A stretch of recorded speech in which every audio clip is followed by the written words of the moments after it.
breve observación semántica, también conceptual. La palabra inconsciente presenta una polisemia, es decir, se puede emplear con diversos significados, y de hecho se emplea. Nosotros solemos decir, esa persona es un inconsciente, y el sentido que le estamos dando a esa expresión más asemeja este término a irresponsable. Esa persona es un inconsciente, debe ser un irresponsable. Ese es uno de los tantos sentidos de la palabra. Otro nos aproxima más y nos refiere que es inconsciente todo aquello que hacemos de lo cual no nos damos cuenta.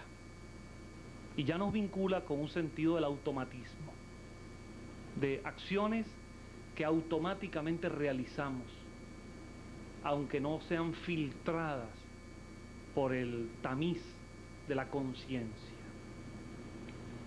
Y otra definición que ya nos aproxima mucho más todavía es aquella ya vinculada a escuelas muy específicas dentro de la psicología, muy particularmente al psicoanálisis, cuando nos habla del inconsciente como una zona profunda del psiquismo humano. Y en verdad, el uso extendido del término inconsciente en buena medida lo debemos a la difusión de esa escuela psicoanalítica. Y casi que se podría decir que la figura representativa, emblemática del estudio del inconsciente fue ese extraordinario pensador, ese brillante médico, neurólogo, fecundo en todo su trabajo, que fue el maestro Sigmund Freud. Aunque no fue él quien creó la palabra inconsciente.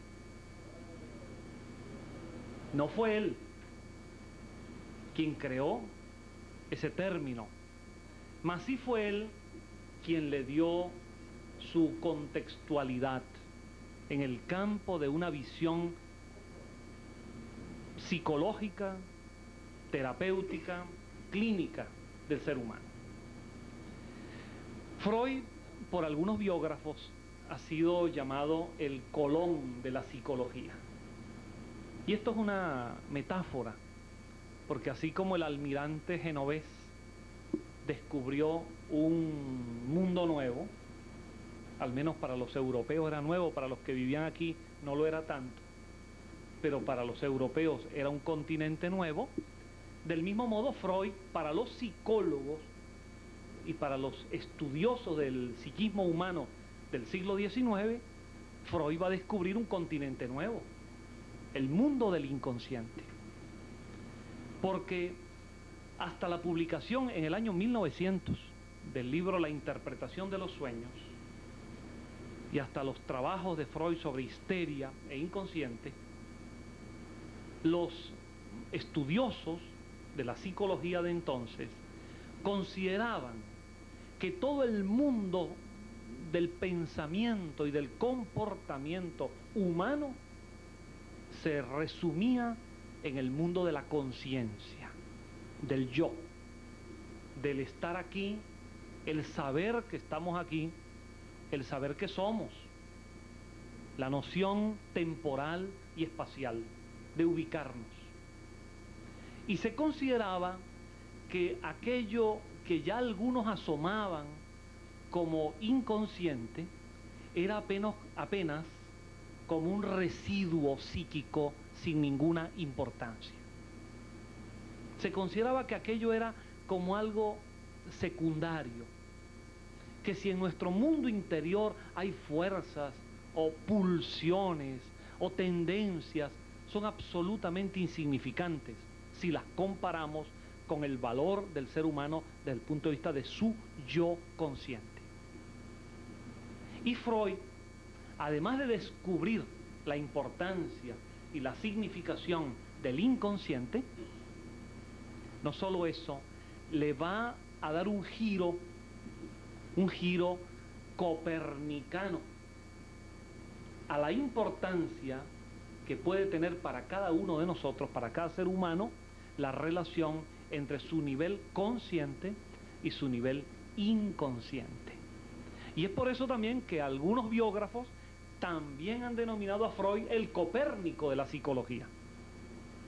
Porque así como aquel gran y célebre astrónomo polaco invirtió la importancia en la visión astronómica del Sol y de la Tierra, cuando hasta él, siguiendo la tradición de Claudio Ptolomeo, la tradición aristotélica y la tradición bíblica, la Tierra estaba en el centro del universo y el Sol le era apenas tributario, secundario, orbitando alrededor de él, Freud va a invertir los términos y va a decir, no, es al revés. En el centro de nuestro sistema está el Sol y la Tierra orbita a su alrededor, no es el centro. Pues de la misma manera Freud nos dice que el Sol de nuestro psiquismo es el inconsciente y que la conciencia es la Tierra que gira alrededor de él. Y este concepto de Freud, y luego asumido por toda la escuela psicoanalítica hasta el día de hoy, va a causar una inmensa revolución. Y como toda revolución va a dividir la opinión entre partidarios y adversarios. Los partidarios de este nuevo enfoque y los adversarios de esta visión. Y hasta el día de hoy, el psicoanálisis, que ha tenido sus altibajos, sus momentos de auge en que servía para todo, y sus momentos de descrédito en que nadie lo quería, hoy estamos en una etapa de mucho mayor equilibrio, y se sabe que el psicoanálisis tiene un valor importante como doctrina del hombre, como escuela interpretativa de la psicología y sobre todo como terapéutica. Esa visión freudiana va a estar originalmente bien desarrollada en un esquema que es el que la gente suele conocer más y divulgar más. Es un esquema que podríamos llamar topográfico de la mente humana. El famoso esquema en 3 niveles de profundidad psíquica: el nivel consciente, el nivel subconsciente y el nivel inconsciente. Algunos han llegado a imaginarse que esos son capas, y quizás alguno ha llegado a pensar que son capas cerebrales, pero no, eso no tiene un sustratum orgánico. Son niveles dinámicos, energéticos del psiquismo, de la funcionalidad del psiquismo. El consciente es todo aquello que registramos aquí ahora. Si nos preguntan cuál es nuestro nombre, inmediatamente lo soltamos porque está a flor de labio. Si nos preguntan nuestra edad, esa no la soltamos tanto. Esa depende en qué edad estemos para saber si todavía está en el consciente. Pero está allí, está allí. Todo aquello que permanece en nuestro entorno, en nuestra proximidad. Pero ocurre que la vida pasa y todas aquellas experiencias que fueron conscientes en el momento en que las tuvimos, que las registramos y que en pocas horas las teníamos todavía allí fáciles para evocarlas, cuando pasa el tiempo las olvidamos, porque pierden significación, porque pierden importancia. Y olvidarlas no significa que han desaparecido. Olvidarlas significa simplemente que se han desplazado en su importancia y en su significación. Porque al fin y al cabo, en nuestro proceso evolutivo, para la defensa y superación ante la vida, necesitamos aquellas herramientas más inmediatas que nos permiten sobrevivir, adaptarnos y superarnos. Y aquello que no es tan urgente, lo desplazamos, lo olvidamos. Pero olvidar no significa que se haya extinguido, que haya desaparecido. Olvidar es un desplazamiento. Porque si hacemos un esfuerzo, y el psicoanálisis es maestro en eso, de asociación de ideas, de buscar por contexto, o en un esfuerzo mnemónico, un esfuerzo de la memoria, aquello que está en el subconsciente puede retornar al consciente, demostrando que no se ha extinguido, está allí, pero en otro nivel. Y es a eso a lo que básicamente Freud llamó el subconsciente. Aquel depósito de información que no es imprescindible para el momento actual. Y por lo tanto la sabiduría de nuestra extraordinaria estructura psicológica lo desplaza en su foco de importancia. Pero hay más. Freud, como resultado de sus amplísimos estudios, de su inmensa y oceánica curiosidad de querer saber de todo, Freud descubre que hay otro nivel mucho más profundo, donde están las grandes fuerzas de la naturaleza, las energías básicas, los gustos, las tendencias, las vocaciones, los impulsos, las pulsiones, las fuerzas primarias. Y es a eso a lo que él llama inconsciente, diciendo Freud que eso es lo que domina nuestra personalidad y nuestro comportamiento, aunque no nos demos cuenta. Y Freud, a partir de ese esquema topográfico que va a complementar con un esquema estructural y funcional, cuando él habla del yo, del ello y del super yo, queriendo decir el yo consciente, el ello inconsciente y el super yo como los valores constituidos por la sociedad, los permisos o las prohibiciones, los castigos, las amenazas sociales, la tabla de valores por la cual nos movemos. Freud va a presentar con ese doble esquema topográfico y funcional, va a presentar y va a ir desarrollando un magistral concepto global del ser humano. Por eso el psicoanálisis, y pareciera que yo soy psicoanalista y yo soy un psicólogo conductista por formación, aunque humanista por vocación y transpersonal por convicción, pero sin embargo con una valoración extraordinaria del psicoanálisis, porque el psicoanálisis es una hermosísima doctrina global, coherente, completa del ser humano. Yo nunca he llegado a saber cómo en una época donde no había la computadora, con los recursos que nos brinda ahora, si nos equivocamos en lo que escribimos lo borramos y cortamos y pegamos, o tomamos un texto de otro lugar y hasta la propia computadora casi que escribe por nosotros. No sé cómo un hombre a finales del siglo XIX y durante las dos primeras décadas del siglo XX va a escribir una obra tan inmensa que si se suma en volúmenes de 1000 páginas llega a constituir 24 volúmenes en letra chiquitica, aparte de atender a sus pacientes y atender a su mujer que se las traía, a los hijos, y atenderse a él mismo también, que era víctima de las propias neurosis que él descubría. Pero lo hizo y escribió una inmensa obra y le dio una visión compacta al psicoanálisis. A partir de ese esquema inicial, de esa visión topográfica de la mente, Freud va a plantear una concepción de por qué actuamos en la vida como actuamos, cómo nos movilizamos. Y él va a plantear un concepto central que nunca le fue perdonado por la sociedad de su tiempo y no sé si todavía por la actual.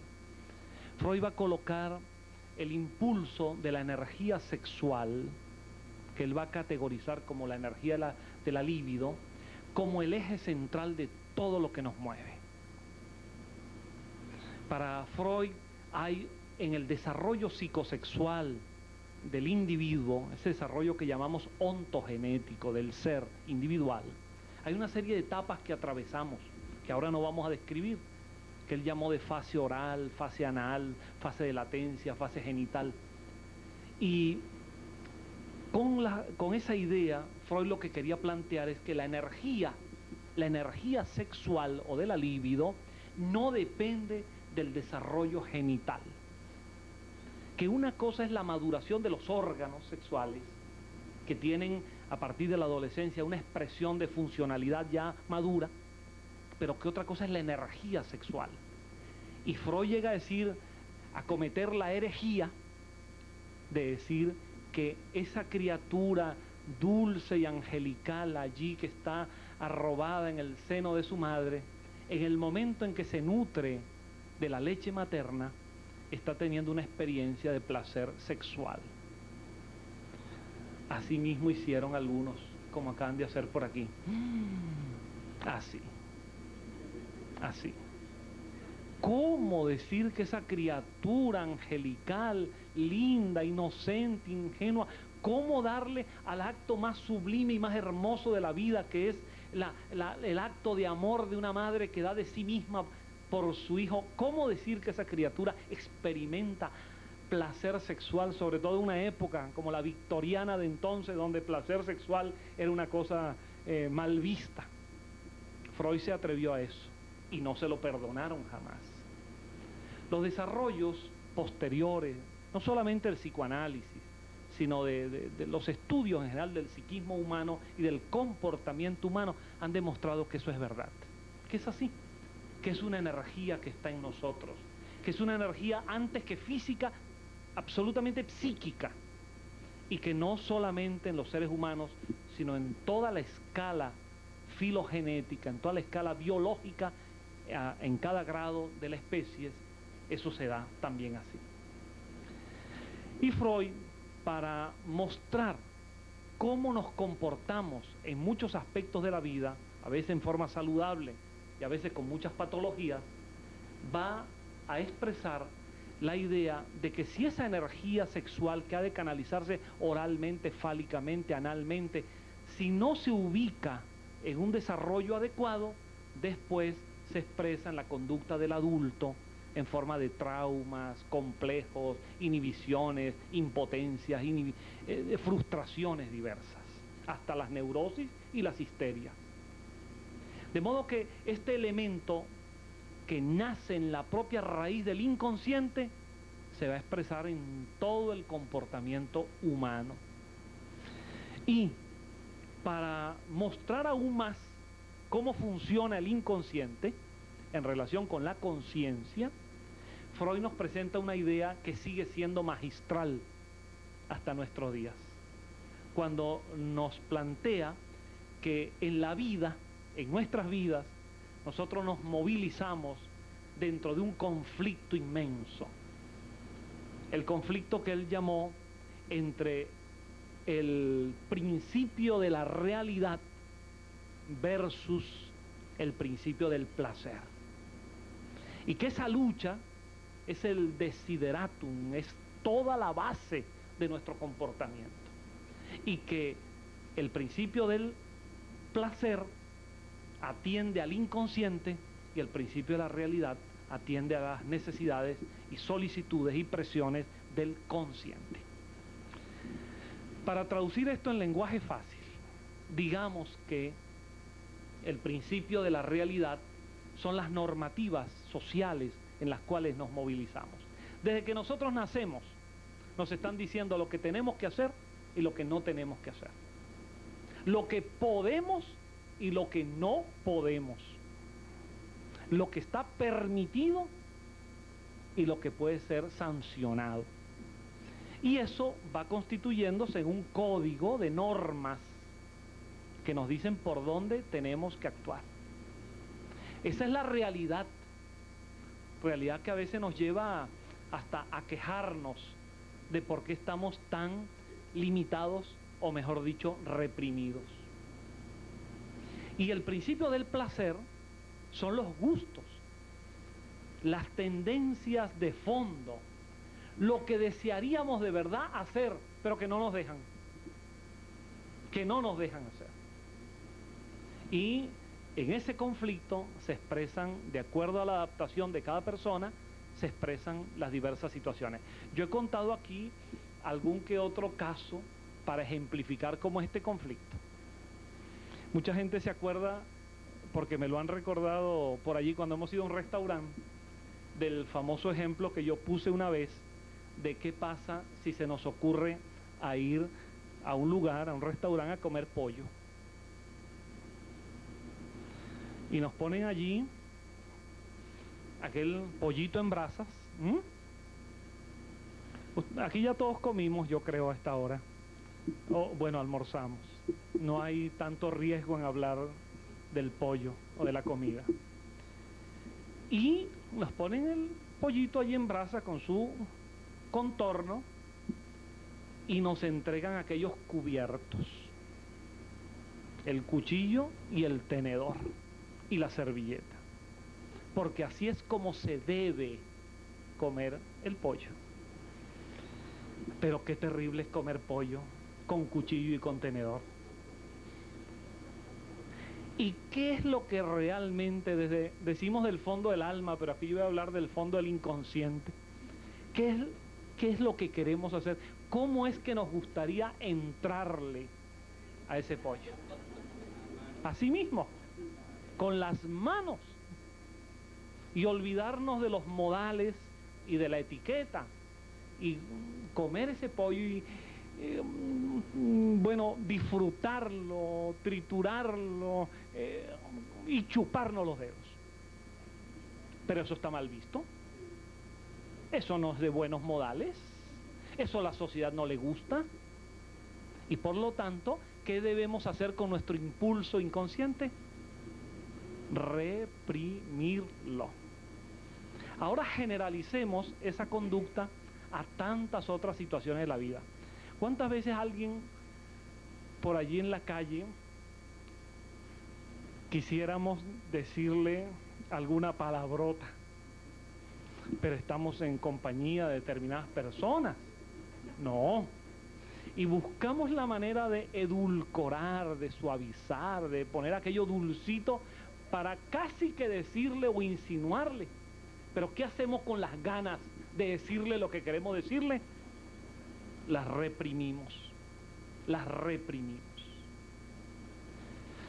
Y si pasa una mujer hermosa cerca de nosotros, bien ataviada, linda, atractiva, como no la conocemos o nos la están presentando, y estoy hablando ahora de la psicología masculina, y de la psicología masculina que se ejerce, porque ahora tenemos el problema de que hay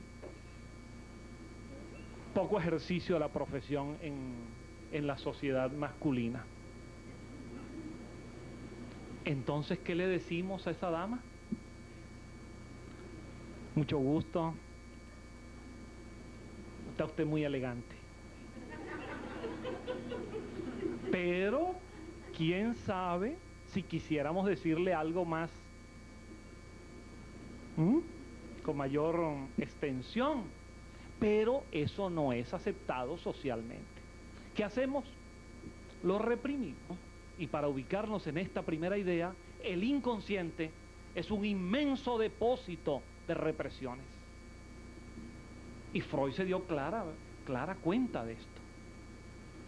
Y se dio cuenta de que si esas represiones continuaban allí sin algún canal de salida, se iban a traducir en traumas, frustraciones, neurosis o aún así, o aún más, en psicopatologías más complejas.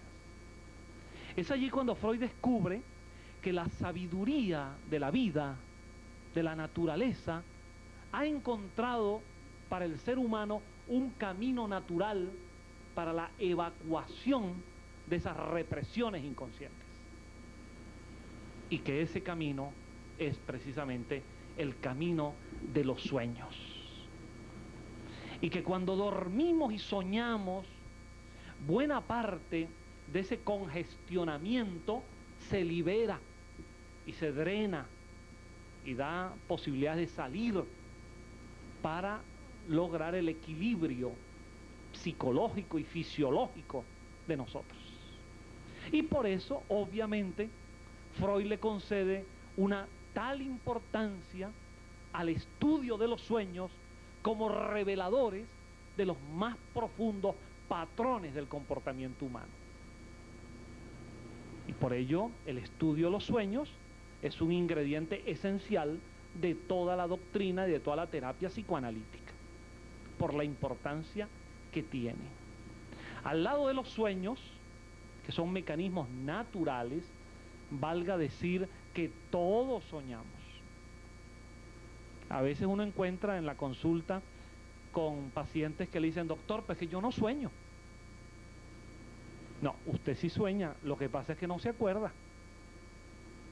Ahora no lo vamos a explicar, hemos dado aquí varias conferencias sobre el tema, pero no sería posible que una persona conserve su homeostasis, su equilibrio, si no soñara. Haría un cuadro psicótico o esquizofrénico. Ahora, otra cosa es que recordemos fragmentariamente los sueños, o hay personas que no se acuerdan de haber soñado, pero después en laboratorio o en trabajo clínico se revela que sí sueñan, pero bloquean la información. Todos soñamos porque todos necesitamos, entre otras cosas, liberar contenidos del inconsciente. Freud también y el psicoanálisis encontraron que hay muchos aspectos en la vida cotidiana, y hay un trabajo así titulado Psicopatología de la vida cotidiana, donde el inconsciente sale. Cuando Freud hizo estudios sobre el chiste o sobre los lapsus, allí estaba revelando cómo el inconsciente muchas veces no se acostumbra a que la conciencia lo aprisione y lo sojuzgue, sino que el inconsciente se las arregla para dar sus escapaditas. Esos lapsus que llamamos lapsus calmus, cuando escribimos algo que no queríamos escribir, o lapsus linguis, cuando decimos impertinentemente e imprudentemente lo que no queríamos decir. Hay un caso simpático estudiado por Freud, donde en un grupo de personas en Viena había un conocido de ellos que se destacaba, además de sus virtudes intelectuales, pero a primera vista se destacaba porque tenía una nariz muy grande, o sea, muy narizón, pues, cosa que no es ningún delito. Pero de una manera realmente muy, muy evidente. Muy evidente. Y todas las personas que le miraban, cuando les era presentado, no podían dejar de tener un proceso interno, decir, pero qué narizón es. Pero claro, es francamente una falta de respeto y de buenos modales decirle a una persona, mire, hacerle el señalamiento sobre lo narizón que es, que de paso no es ningún dato relevante, pero la gente lo tiene allí. Y cuenta Freud que en una sesión de trabajo estaban allí en Viena profesores, médicos y estudiantes, alguien, y Freud estudió el caso clínicamente, de una persona a quien se le pide que haga una exposición sobre un tema y comienza a decir, a describir un evento cualquiera, una situación, y a decir, y cuando se iba a referir a lo grande que era, decía, y la nariz, no, digo lo grande del paisaje, y se le salió la nariz, porque allí hubo un lapsus del inconsciente. El psicoanálisis se plantea hasta qué punto el lapsus es un revelador de nuestro auténtico fondo mental y hasta qué punto la conciencia es un disfraz y una máscara de nuestra auténtica realidad. Hasta qué punto la conciencia no es sino una expresión muy secundaria y el verdadero inconsciente es nuestra personalidad. Siempre es bueno recordar que la palabra personalidad, que viene de persona, esa es una palabra latina, persona, aplicada a las máscaras que se colocaban los actores del teatro griego. O sea que cuando querían representar a alguien, se ponían una máscara. Y más de un estudioso ha llegado a decir que la máscara de nuestra persona nunca nos la hemos quitado.